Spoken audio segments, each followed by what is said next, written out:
அங்க இருந்து ஒரு மீன் கொண்டு வந்து போட்டிருக்கிறாரு ஒரு மீனவர். மீன் விக்கல, ஏன்னா மீன்ல உயிர் இல்ல மீன்ல. இந்த உயிரோட மீனை பிடிச்சிட்டு வந்து போடுறது. நீங்க மீன் வீட்டுல சமைக்கிறவங்களுக்கு தெரியும், ஆச்சியோ அம்மாவோ மார்க்கெட்டுக்கு போன உயிருள்ள மீன் கிடைக்கலம்பாங்க. உயிருள்ள மீன்னா துடிச்சிட்டு இருக்கிற மீன் இல்ல, அந்த மீனை தொட்டாலே அதுல உயிர் இருக்கும். அது இறந்து போயிருந்தாலும் அதுல உயிர் இருக்கிற மீனா இருக்கும். ப்ரானிக் ஃபுட்.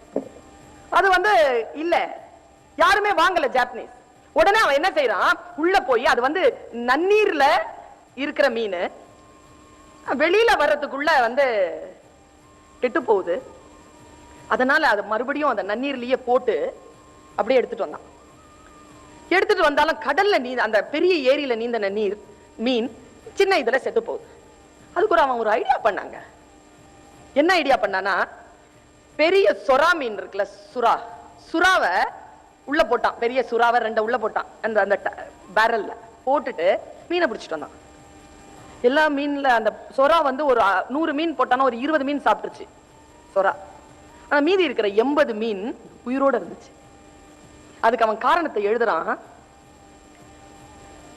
அந்த ஏரியிலிருந்து எடுத்த மீன் உள்ளே வந்து சேருகின்ற பொழுது அது தன்னுடைய வாழ்க்கை முடிஞ்சது அப்படிங்கிற நிலையில வந்து சேருது. அதனால அதுல உயிர் இல்ல.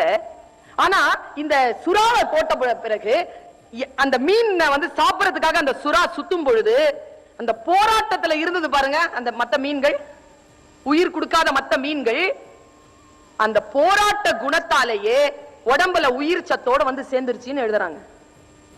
சொல்லிட்டவன் என்ன சொல்றான், போராட்டம் இருக்கின்ற வரைக்கும் தான் வாழ்க்கையில் உயிர்ப்பு இருக்கும் என்று பேசுகிறான். போராட்டம் வேண்டாம் என்று சொல்லுவதல்ல, போராட்டத்தை சரியாக எதிர்கொள்ளக்கூடிய, அது எந்த போராட்டமாகவும், ஒண்ணு மன போராட்டமாகவும் இருக்கலாம், உடல் போராட்டமாகவும் இருக்கலாம், சமூக போராட்டமாகவும் இருக்கலாம். அதை எதிர்கொள்ள வேண்டும் என்று நினைக்கக்கூடியவர்கள் தான் வாழ்க்கையில் ஜெயிக்கிறார்களே தவிர மற்றவர்கள் தோற்று போகிறார்கள்.